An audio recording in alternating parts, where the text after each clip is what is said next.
of you actually had the same course previously. Am I right? Okay. So, some of you actually are taking this course again. No? But some of you for the first time, right? So, we will have 11 sessions, okay? And during this course, I will talk about the nervous system, and I will focus on the physiology of the nervous system. We start with the organization of the nervous system and continue with the synapse. Then, in the next session, I will talk about the receptors in the CNS, neural networks, touch, pain, pressure, temperature sensation. Then we will go on with motor functions of the spinal cord, motor functions of the brainstem, cerebral cortex, cerebellum, basal ganglia, right? Then we will talk about autonomic nervous system. So we will see how sympathetic and parasympathetic nervous system work. And then we will have some sessions about sleep and wakefulness and also emotions, right? And higher functions of the brain like memory, language, things like this. So you can see that in only 11 sessions, you should cover a lot of topics, right? So it's very difficult, both for you and for me, because we usually have actually short and brief time to talk about everything. So this means that you should study by yourself, okay? Because there is no way other than covering all of these, and without your help, we cannot do this. Okay? So, try to read everything I mentioned in class, take notes, and also study the slides, and also you can get some help from your book. So, focus on the slides and the notes, and if you have enough time, also some time, you can also read the book. You know, always reading the book is best, but I'm telling you that in order to actually pass this course, you should first focus on the slides and your notes. And after that, if you have time, try to read the book, okay? So, if you have any question, you can ask now. If not, we can start. Proceed. Will you mark my attendance? Will you mark my attendance? So you have neuroanatomy. You started with the neuroanatomy, Yes. and you know that CNS has two parts: brain and spinal cord. And we have also PNS, peripheral nervous system, right? So the function of the CNS, or let's say different parts of the CNS, include sensory system, motor system, associational system. Okay, so this is the functional view of the CNS, not anatomical view, right? Sensory systems gather information from the body and from the world, the environment, process the information, and make perception. So the final product of the sensory system is perception. We can perceive everything we see, we hear, we touch, right? So this is the function of the sensory systems, or the sensory part of the CNS. Then you have motor parts, right? The main function of the motor part is action, or the final product is action. By this system, we can manipulate everything in the environment. We can manipulate objects, right? And we can act on the external world. So we can move, we can talk, we can displace everything, okay?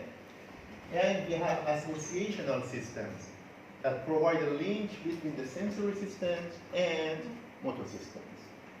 They provide a basis for higher functions of the brain, like memory and language and thinking processes. Right? When you think about language, you cannot say that, okay, it's a sensory function or it's a motor function. It's beyond these, right? So, we call them higher functions of the brain or higher order functions. So, now let's see some examples of these systems. For the sensory system, here you can see somatosensory axis, which is responsible for feelings like touch, vibration, pressure, pain, temperature, everything from the body. Okay? So you can see that there are some sensors, we call them receptors actually. Okay? So they are actually sensors. There are some cells. They are different from the receptor proteins on the cell membrane. Okay? So these sensors are distributed all over the body, I mean the skin, in muscles, joints, bone, fascia, everything. Okay? Then they detect several types of stimulation, I mean mechanical, thermal, right? Or tissue damage in case of pain. Then they generate action potentials, which is a signal, right? So then the action potential is transmitted through the nerves to the spinal cord. So from now, it's in the CNS. Okay? So signals go upward and they go into different areas of the brain. Reticular formation in the brain stem, some cortical areas like in the thalamus, around the thalamus in the limbic system, and some of them go to the cerebral cortex. So you can see that information flow from the peripheral part of the body toward the center of the body, brain. Okay? So this axis is responsible for a type of sensation. We call them somatic senses. Right? So this is only an example for the sensory part. The next part was motor part, right? Motor system. So in this image, everything is reversed. Information starts from the brain and goes toward the muscles. Okay? So we have motor command from the brain, from the cerebral cortex. It goes down through the subcortical areas. Then it passes the brain stem. Then spinal cord. Then it reaches the nerves, peripheral nerves. And through the nerves, the information reaches skeletal muscles. Right? It causes contraction of the muscle. Contraction of the muscle generates a force for movement of the body. I mean, limbs, every part of the body. Okay? So, information starts from the center, goes to the peripheral part. But this is only one example of the motor systems. There are also other systems. For example, we have autonomic nervous system, which is different from this one. Okay? Autonomic nervous system deals with internal organs, like intestine, stomach, heart, blood vessels. Right? We are not aware of them. They are working inside. Right? So, then we have associational systems. It means there are some systems responsible for channeling and processing of information. So information comes to the brain through the sensory systems, or some of them are stored in the brain in the form of memory, right? Integrative systems, or let's say associational systems, use this information in order to make thinking processes, problem solving, judgment, right? Everything like this. Memory, language. So in this process, usually we say that 99% of information is thrown away by the brain. And only 1% of information is used for analysis, for processing. Okay? Why? Because most of the information is not important for us. We only pay attention to important information. One classical example is you're sitting here, right? So you should feel the pressure of your weight on the seat, on your back, right? So, but you don't attend that actually. You don't pay attention to that. But if you want to think about that, you can feel it, right? But not in every moment of your life you pay attention to these. Okay? You only pay attention to this information when you think that it's necessary. But meanwhile, if somebody touches you, you suddenly turn back and see what's happening, okay? So this means most of information is not used for processing because they are not important. And the brain knows which one is important, which one is not important. Okay? So this happens during the processing of information. So information processing includes transmission of information through the neural networks, transformation of information, so transformation, transmission, transformation, perception of the information, storage of the information, like memory, okay? Planning and implementation of motor commands, thinking processes, conscious awareness, learning, emotion, and motivation. So by processing of information, we can have these, right? So, but we also can also have an anatomical view to the function of the CNS. Yeah. Can you explain transmission and transformation? Yeah, transmission means information goes through the neural networks, and they can, for example, they can flow through the neural network. So you can imagine several neurons in succession. They make a network, okay? So transmission means the information goes from here through the network to here, okay? Meanwhile, it's analyzed. But transformation means combining the information, okay? For example, several type of information may come into the neural network, and then through the processing, they are combined, they are merged together, okay? And they generate another output, an output which is different from the inputs, okay? Sir, whole brain is composed of neurons. Yeah? And different parts of brain perform different functions. Yes? How it happens, sir? If all of them are composed of just neurons, then how different parts have different functions? So, yeah, I didn't get your final point at all. So you're saying that the whole brain is composed of the neurons, and all of them are performing different functions. Yes. So, now. So how it happens, sir? If all are composed of just neurons, all of them Composition is same. Composition is same, but it has different functions. Yeah. Yeah. You know, so they are asking about how we can say that different parts of the brain may have different functions if they all have neurons, right? Yes. So, actually, this is a very important question that all of the scientists in the world are working on that. Okay? But I can only simply mention that it's like wiring. Wiring in a house. Okay? For example, you have wiring in this room. Some of them go to the lights. Others go to this video projector. Some others go to this computer. Okay? They all bring electricity. Right? So, it's like the first part of your question. All of the brain is composed of the neurons. Right? But the final result of that light is Different. Making this room bright, and this one is for other thing, and this one for another thing, okay?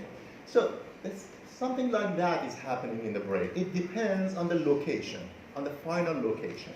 For example, we know that in the occipital cortex, neurons are involved in vision, okay? So they receive sensory information from the eyes. They don't receive anything from the ears, okay? So from the start of their life, they only receive information from the eyes, so they get used to processing of the visual information. Okay, but in temporal area, we have some regions responsible for hearing. They only receive inputs from the ears. So the type of the stimulation that get into this area is sound only. Okay, this way we can say that they can actually they can get specifically involved in some specific aspects of the functions. Okay, so I think it's like something like that. Actually, they have different receptors for specific different sensory information. Yes. At different part of brain, we have different type of receptor. Yes. So it's functioning different from each other. So it's a difference of just receptor. Yeah. So receptor only means the input. Yeah, and receiving information, for example, this part of brain is for functioning for visual information. It will not take them from. Let's go on. All functions of the CNS can be coordinated at 3 different levels: spinal cord levels, lower brain levels, or the subcortical level, higher brain level, cortical level. Okay? Let's see examples. I'm sorry, I'm going too fast. You know, I'm talking too fast, but is it okay? Yes, sir. Okay. So, at the spinal cord level, we have, for example, spinal reflexes. Reflexes are motor functions that are started by an external stimulation. Okay? An example is knee-jerk movement. When you hit the knee, there is a jerk. Okay? We call this knee-jerk reflex. So, you can see the neural circuit for this movement. Everything starts from the muscle.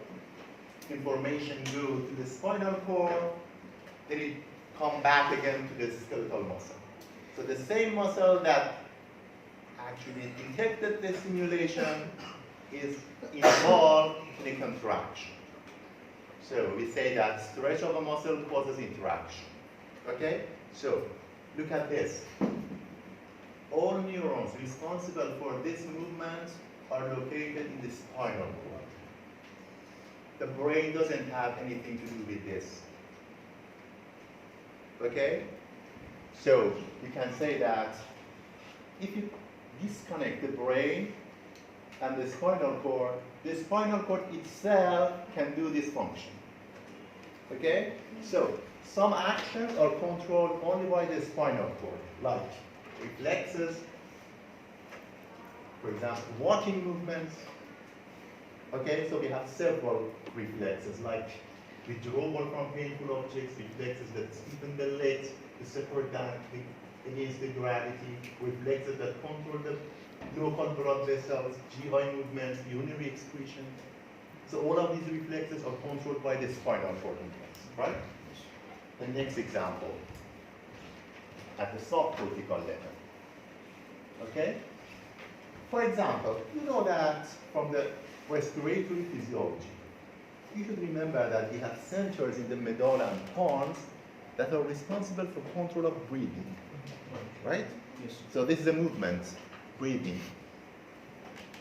So this movement is controlled only by the brain centers. It's subcortical level, right? We have also some nuclei at the junction of the medulla and pons. We call them vestibular nuclei. They are responsible for equilibrium, right? We have feeding reflexes, like chewing, like salivation, leaking. Okay? So all of these are controlled by the brainstem centers. And we have emotional patterns, like anger and excitement. So these are not actually motor functions. So we call them emotional control of behavior, okay? So they happen at the subcortical level, in the limbic system. I'm going to talk about this in other sessions, okay? And at the highest level, we have the cerebral cortex. It's responsible for memory and for language and thinking processes, okay? you can see two regions responsible for language, okay? Broca's area in the frontal cortex, Wernicke's area in the temporal cortex. This one is important for understanding of the language. So when I talk with you now, you're understanding me by this area of your brain. Okay? And I'm talking now with this area of my brain. Okay? Broca's area, Wernicke's area. Both of them are on the left side of the brain. So they are only located in the cortex. So the cortex actually sits at the highest level of control for the CNS. Okay?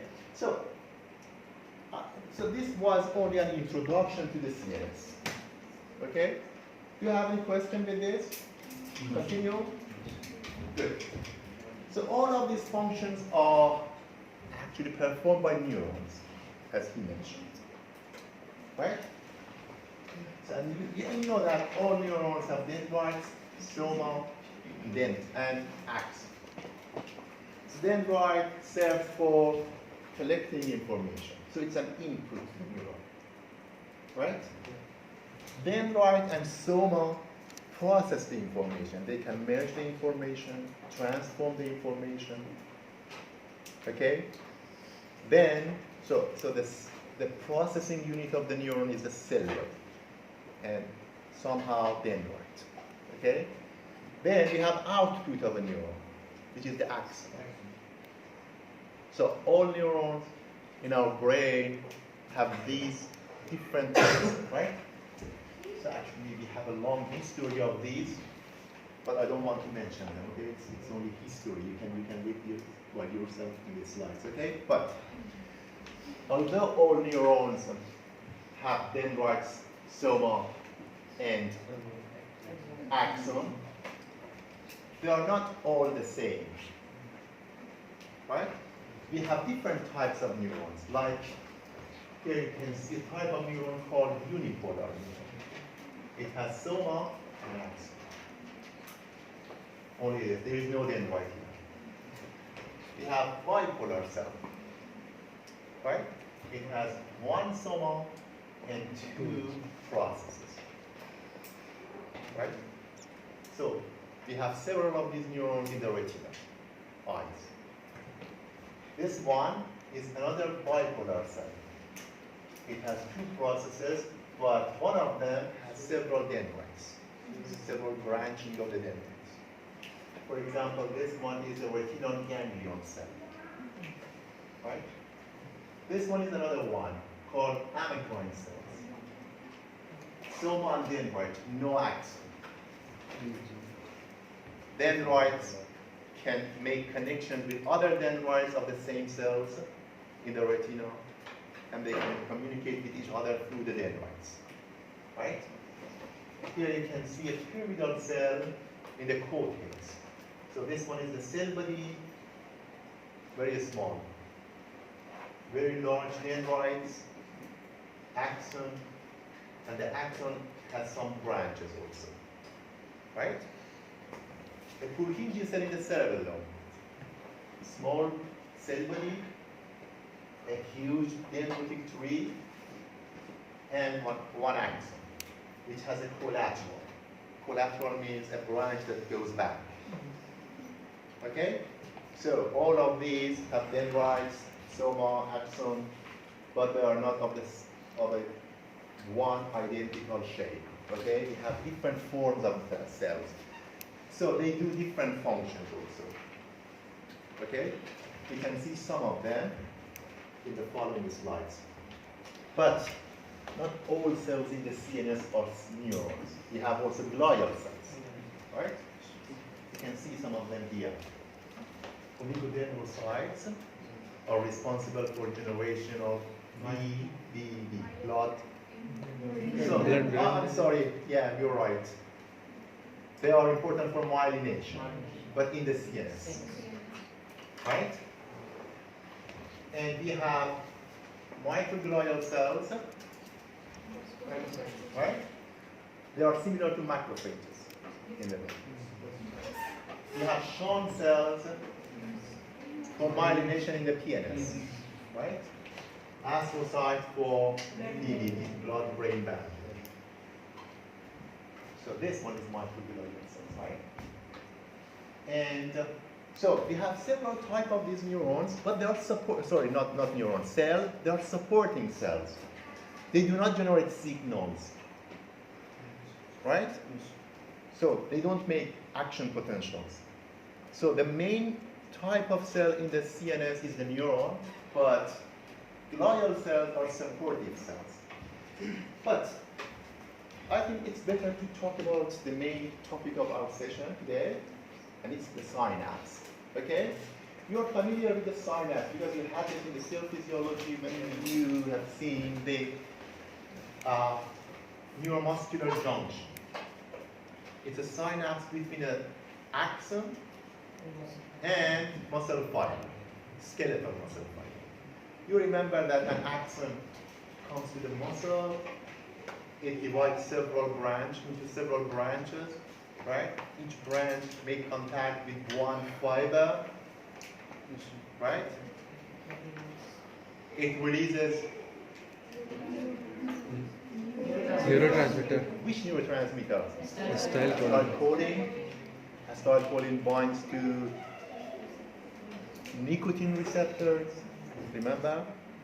Ion channels are opened. Ions go into the cell fiber, muscle fiber. They cause an increase in the calcium concentration, right? Then we have interaction of actin and myosin. Then the muscle fiber contracts. An axon may innervate several muscle fibers. Collectively, we call them motor units. Right? You should remember these from the cell physiology. So this was a synapse in the PNS, but we have billions of synapses also in the CNS. Okay? So, everywhere in the brain that we have two cells close together, which get involved in communication, we have a synapse between them. Right? So, transmission of information in the CNS occurs in the form of nerve action potential through a succession of neurons. So we have several neurons in succession. They are connected together functionally through the synapses. Synapses are not some passive units or passive entities. They can do selective functions. For example, they can determine the direction of the transmission of the signal. Okay, so they determine which way signals should go, from this neuron to this one, or from this one to that one. Okay, so they determine the direction. They can block some weak signals.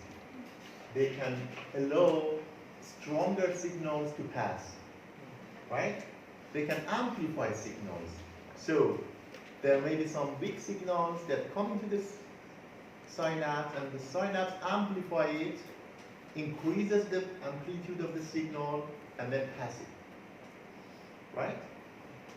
They can integrate signals. So signals from different sources may come into the synapse, they can be combined, and they generate another signal in the second neuron. Okay, so these are different functions of the synapse. But another one, which is very important, is to store information in the form of memory. Okay? I'm going to talk about this in your last session. So memory is stored in synapses, not in axon, not in the CSF. Okay? So which element of the neuron is responsible for memory? Synapse. Okay?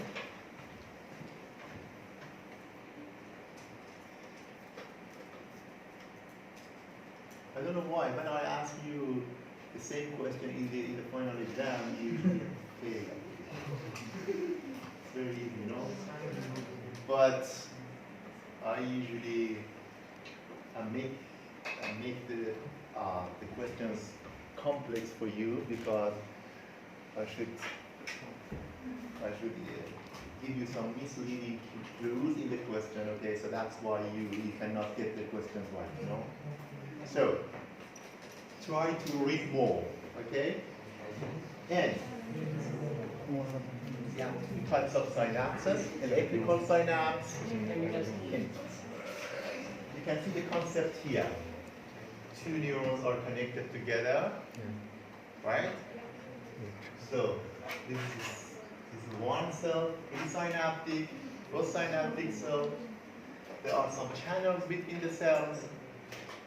Cytoplasm of this one continues into the cytoplasm of this one.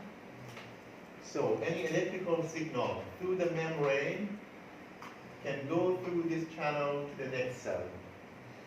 So there is no delay, there is no loss of signal, okay? So the signal can pass through the synapse very fast, in no time actually. So this one is a chemical synapse. Two cells are separated, there is a gap between the cells, right? Electrical signal come to the axon terminal, right? But there is nothing to pass through to the next cell because there is a gap here. The membrane is closed here actually, right? So the electrical signal is converted to a chemical signal. Neurotransmitter is released. Electricity is transformed to chemical signal, okay? So neurotransmitter binds to the receptor postsynaptic. And it causes opening of channels. Ions go to the cell. They change the potential again. So we have another electrical signal in the second cell. So we had electrical signal here, chemical energy here, right? Then again, electrical signal in the next cell. So we have several conversion of type of energies. So it takes some time. There is a delay here, right? So cytoplasms are separated. So, and this also provides a basis for changing the signal, modification of the signal, amplification, suppression, okay? Because in this system, you can change everything. But in this system, there is no way for changing the signal. The signal goes directly to the next, right? So this one is very important in the brain. So again, okay, half of the figure actually, is here. So electrical synapse again, so we have gap junction channels. You are familiar with that from the heart physiology, right? Yes. So half of the channel is on this cell, right? Another half in the second cell. So ions can go easily through these channels. Ions, not everything. Okay? Yes. So the cells are electrically connected. But it doesn't mean that every chemical can go easily through this channel. Right? So there is only electrical connection. We call them gap junctions. Chemical synapse. Presynaptic axon or axon terminal, postsynaptic cell. We have several elements here. Vesicles full of neurotransmitter. Right? And we have postsynaptic receptors here. Action potential reaches here. Okay? Action potential means change of potential, only this. Sodium goes into the cell, potassium goes out of the cell. In this process, the potential changes from -70 to +40 or +30. It's only a change of potential. This change of potential goes through the cell body to the axon terminal. Okay, so it functions like a signal.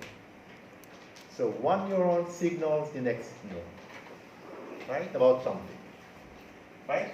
So action potential reaches here, it's a change of potential. We have calcium channels here, which are sensitive to voltage. Any change in voltage may cause opening of the channel or closure of the channel. So calcium channels are open, calcium goes into or out of cell? Into the cell. Why?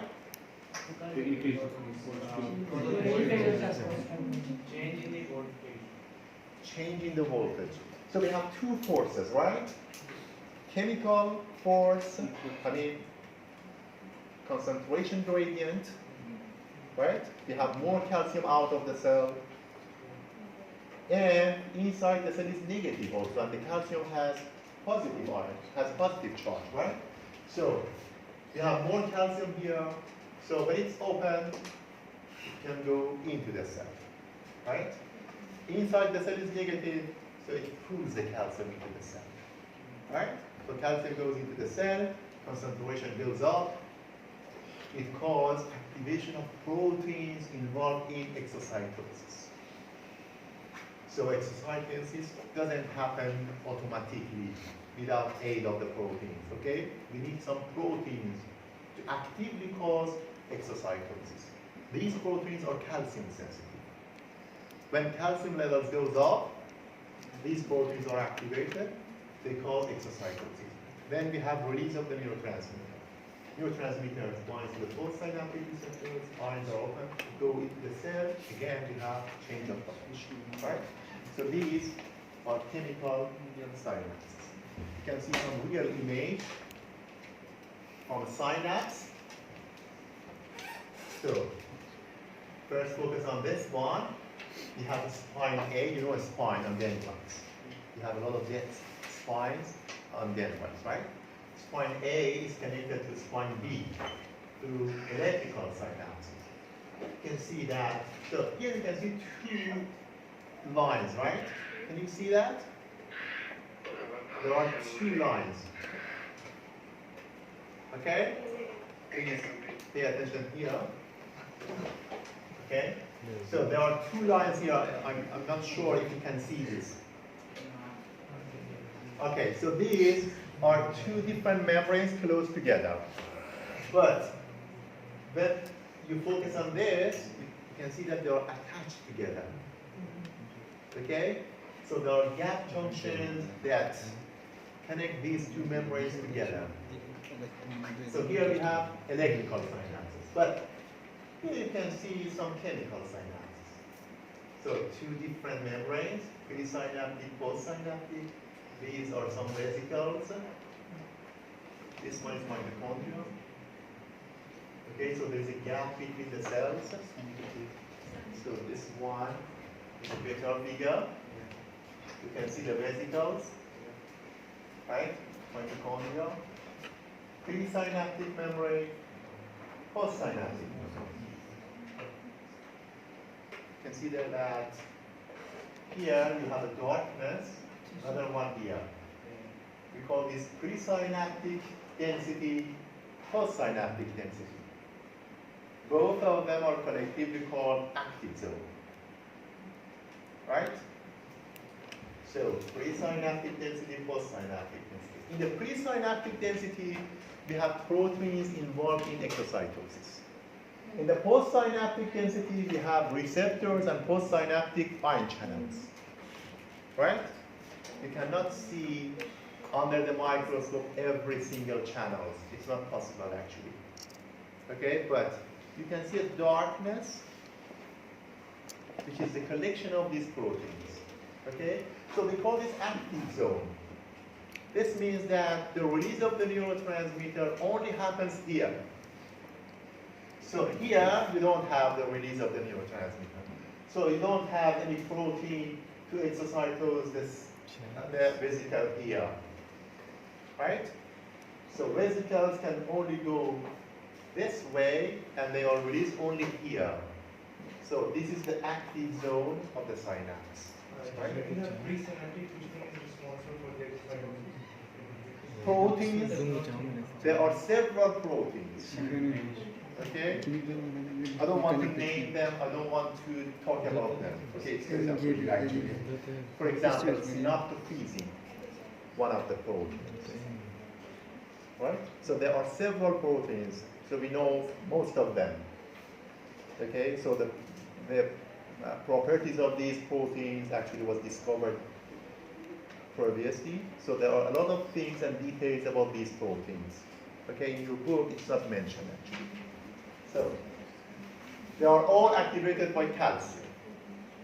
Sir, So sir, can you repeat this, sir? You said that it always go in the side of presynaptic. Okay. Yeah. Why, sir? What was the logic behind it? So I didn't get your question again. So we have presynaptic cell. Yeah. Yeah. You said that the neurotransmitters, these vesicles, it always follows the direction of presynaptic. Yeah. What was the logic behind this? Yeah. So It is not going are you this asking side. why they have only this direction? Yeah. Okay, so electrical signals come to this axon terminal. It should release the neurotransmitter. Where the neurotransmitter is present, only here. In the postsynaptic cell, we don't have any vesicle or any neurotransmitter. So we have them actually, but not in the soma. They are in the axon terminal. Do we have marker? Yes. So we have a cell.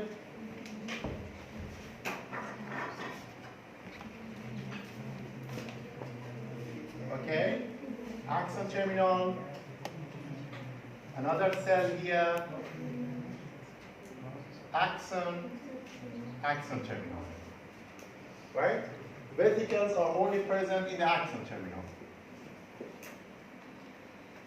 So when action potential, it starts from here, goes through the axon and reaches the axon terminal, it causes release of the neurotransmitter at the synapse.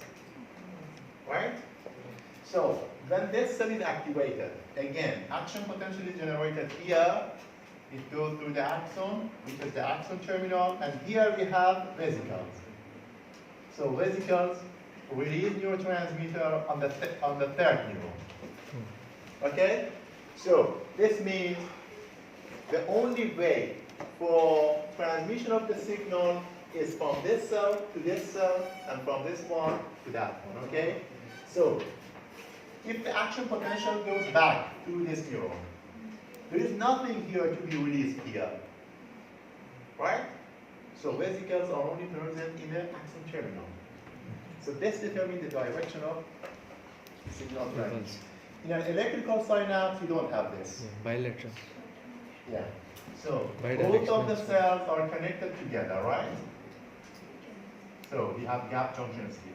So action potential can go through the gap junction to this cell, or from this cell, it can go this way. Yeah. Okay? Because it's electricity actually. Sir, Yeah. in post-synaptic density, we all have receptors, right? Receptors and ion channels. And channels. Yeah. So now,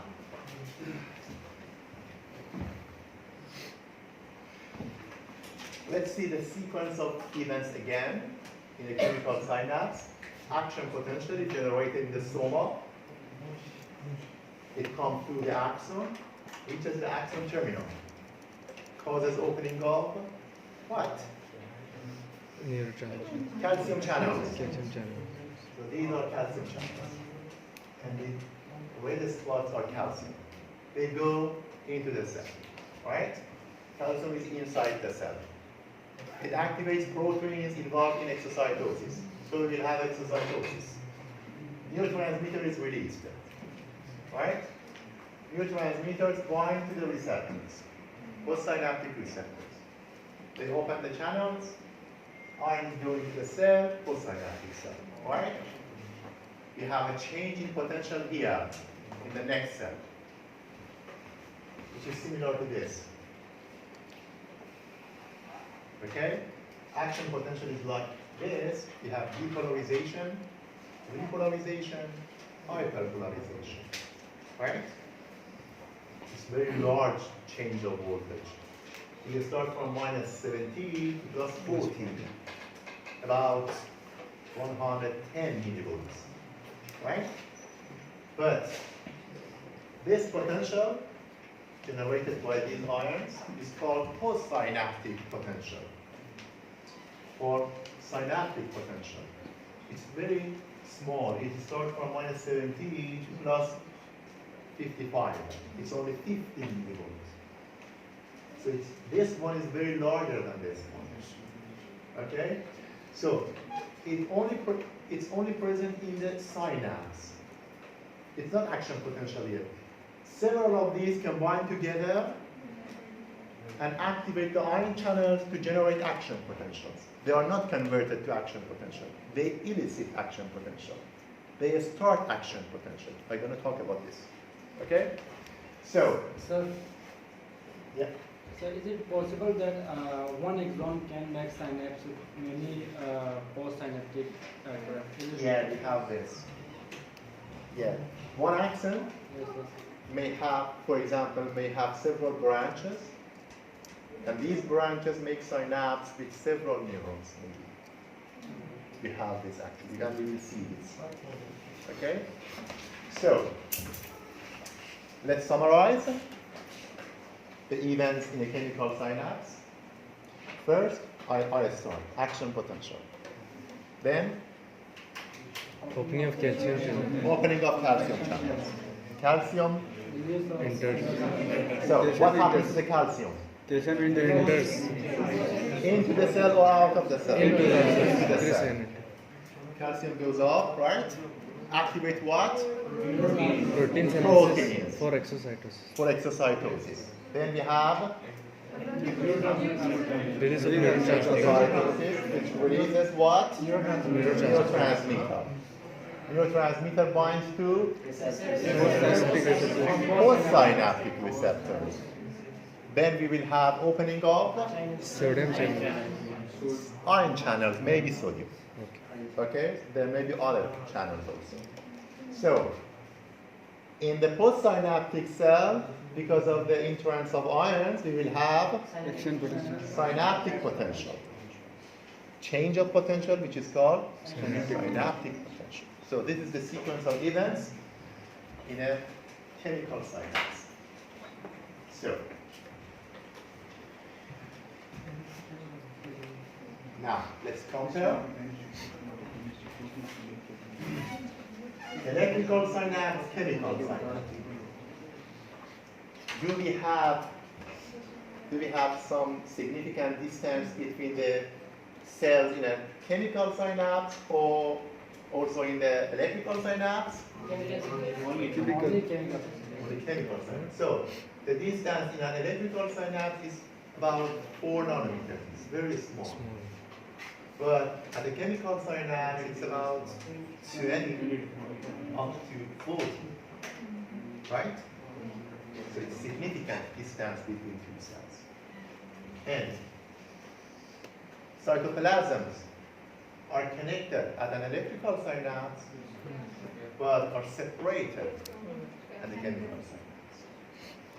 Gap junctions are present at electrical synapse, but at the chemical synapse we have vesicles, active zones, postsynaptic receptors, right? What's the agent of transmission of the signal? At electrical synapse, ion current goes directly to the gap junctions, right? Here, we have neurotransmitter, which is a chemical substance, right? Synaptic delay is absent in an electrical synapse, but we have significant delays in chemical synapses. It's about 1 to 5 milliseconds, right? Direction of transmission, bidirectional at electrical synapses, unidirectional at chemical synapses. Try to memorize all of these, okay? So for sure you will have 1 or 2 questions from this one, right? This one. You can explain the last one. Bidirectional. Yeah. Yes, also. At an electrical synapse, here, signals can go this way from presynaptic cell to postsynaptic, or it can go this way, right? Because of the gap junction. But at the chemical synapse, the direction is only from the presynaptic cell to the postsynaptic cell, always. Right? Actually, there are some exceptions. But in this class, I don't want to mention them because it may cause confusion, okay? So sometimes it happens. There are some chemicals that are released from this cell and go back to this cell. Okay? But in textbooks, They don't mention this. Okay? So let's stick to this one. Okay? From presynaptic cell to postsynaptic. So what happens to the membrane? So they have exocytosis, right? Membranes are added to the, vesicles are added to the presynaptic membrane. So it should expand in time. Right? But we have recycling of the vesicles. A vesicle attaches to the membrane. So there are several steps. Docking, right? Priming. There are different steps of this process. Then we have fusion, right? So from this point, we have the release of the neurotransmitter. Then we have endocytosis. So after the exocytosis, we have endocytosis. Membrane, again, goes back to the cytoplasm. So we have recycling of the membrane, okay? So a recycled vesicle may be used directly for having the neurotransmitter again, or it can bind to endosomes, which is a source of new vesicles, right? So again, we have new vesicles, neurotransmitters are concentrated into these vesicles, so they provide a pool, right? So we call them synaptic pool or vesicle pool. They are ready for release, okay? When action potential reaches, they are released. Okay? So we have recycling of the vesicles in the axon chain. Okay? Any questions so far? Now let's talk about the receptors. We have seen that. A different type of vesicles. We have signal transduction, or the passage of the signal, right? At the chemical synapse, neurotransmitter is released, bind to the receptor. So now let's talk about these receptors. After that, I'm going to talk about neurotransmitters, right? So let's focus on the receptors. We have two types of receptors on the membrane. Some of them are called inotropic. I don't have the name here for you. Inotropic.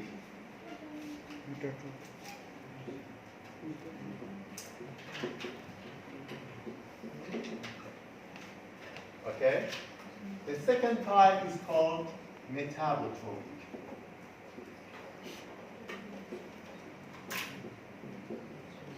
Inotropic, metablotropic.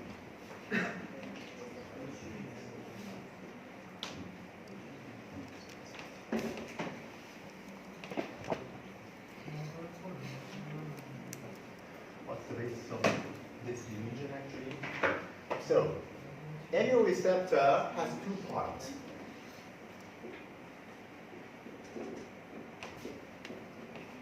Binding site and the second part is ionophore. So any receptor should have two parts, two necessary parts. Binding site, ionophore. So in this part you can see the receptor with binding site for the neurotransmitter.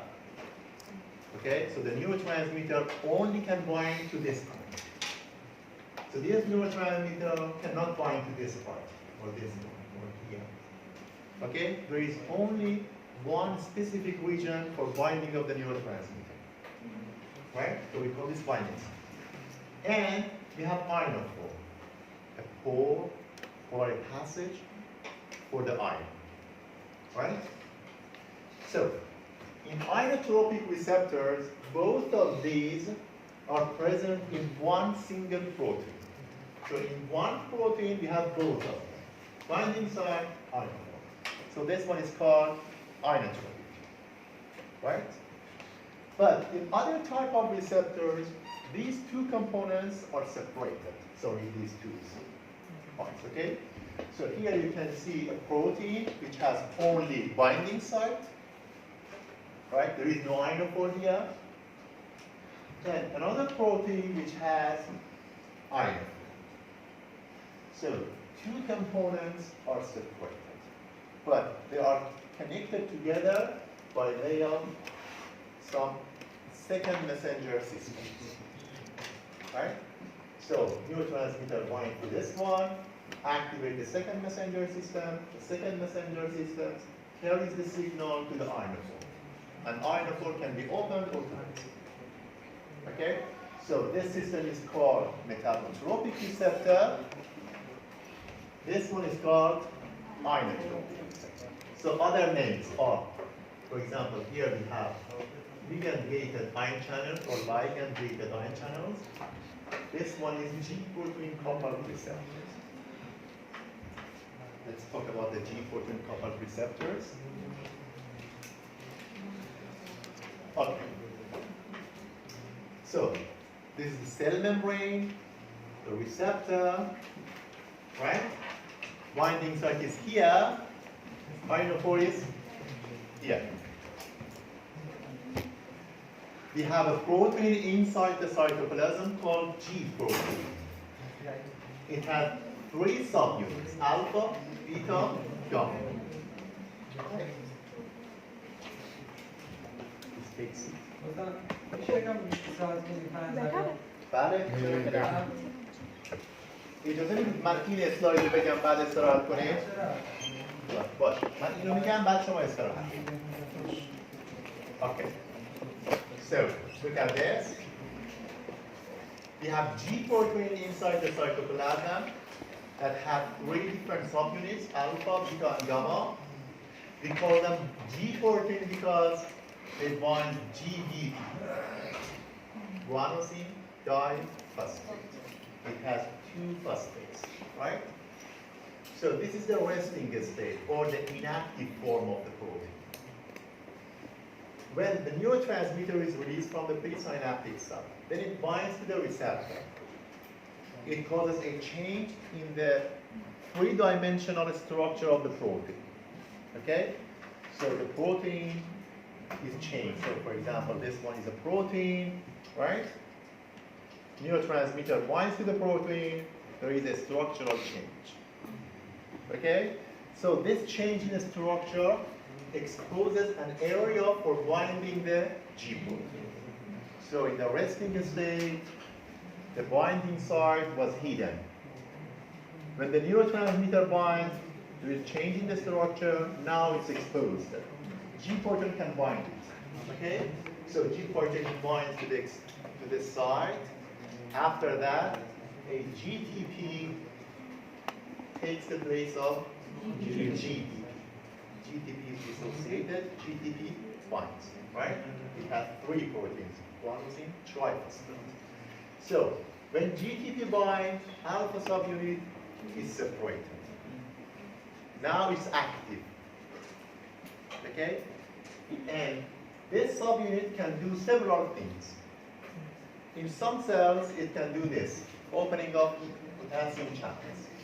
So it binds to the potassium channels, open the channel. Potassium can go out, right? Or it can activate some membrane enzymes. In this example, we have adenylyl cyclase, an enzyme that converts ATP to cyclic AMP, which is the second messenger system, right? It can do several things again. This one. Or alpha subunit can activate intracellular enzymes, so they can change the metabolism of the cell. Everything inside the cell can be changed by the action of this alpha subunit. Or it can activate some genes, right? mRNA is generated, mRNA goes to the cytoplasm, it's translated to proteins, so we will have new proteins, right? So you can see that the action of metabotropic receptors is different from ionotropic receptors. Ionotropic receptors only allow passage of ions. But here, a second messenger system may cause opening of channels, generation of second messenger, chemicals inside the cell, activation of enzymes, activation of genes, right? So the whole processes or functions in a cell can be changed by the action of the neurotransmitter. Okay? Let's have a break. After